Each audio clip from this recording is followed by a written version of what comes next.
નાની વાતમાં આપણે આજે ગુણમાલ ભક્તમાલમાંથી હરિદાસ દરજી વૈષ્ણવ 43માં એ વાર્તા લેવી છે. આજે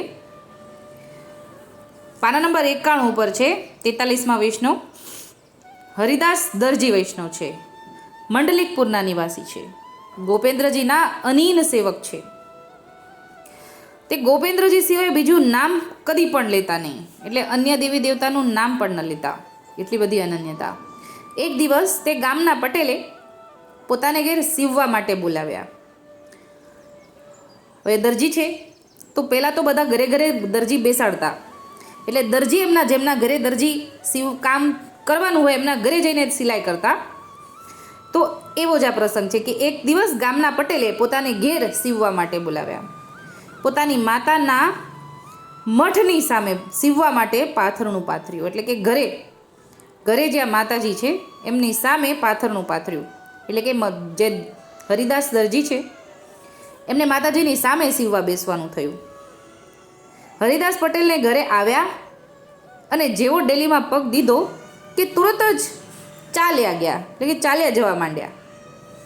કારણ કે જે સામે માતાજીના ફળા ત્રિશૂળ વગેરે હતા તેની સામે બેસીને સીવે તો અન્યાશ્રય થાય એવો ભાવ તેના હૃદયમાં આવ્યો. એટલે કે માતાજીની સામે તો જોવું જ નહીં ને, એટલી બધી અનન્યતા હતી. કોઈ દેવી દેવતાનું નામ પણ નહોતા લેતા, તો એની સામે બેસીને સીવવાની અને સીવવા માટે માથું તો નીચું નમાવવું પડે, સામે બેસવું પડે, સોયમાં દોરો ભરવો પડે. એટલે આ બધું સામે બેસીને તો હું ન કરું, એટલે ચાલતા થયા. એટલે અન્યાશ્રય ભાવ આવ્યો, એટલે જવા માંડ્યા. પટેલે કહ્યું કે જે પાછા કેમ જાઓ છો? ત્યારે હરિદાસે પટેલને પગમાંથી પગરખું કાઢીને માર્યું અને કહ્યું કે તારે મને અન્યાશ્રય કરાવો છે કે શું? એટલે એની ખુમારી કેવી હતી, હરિદાસની ખુમારી કેવી હતી કે સીધું એટલો ક્રોધ આવી ગયો, રોષ આવી ગયો કે પગમાંથી જૂતું લઈને પટેલને મોઢે સામે જ માર્યું કે દેવીની સામે મને બેસાડવાનું તું મને અન્યાશ્રય કરાવવા માગે છે કે શું?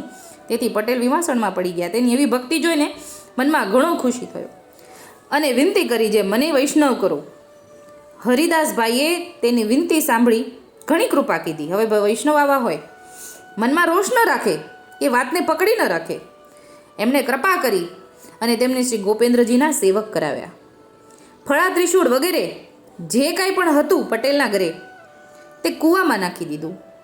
એવા પરમ કૃપાપાત્ર હરિદાસભાઈ અને તેના સગથી પટેલ પણ તેના કુટુંબી સાથે સર્વ વૈષ્ણવ થયા. તેની કૃપાનો પાર નથી. એટલે કે વૈષ્ણવ આવા કે જે કોઈ રાગ દ્વેષ પણ ન રાખે, અને તું જ થકી જો વૈષ્ણવ થાય તો તું વૈષ્ણવ સાચો, તારા સંગનો રંગ ન લાગે તો તું કાચો.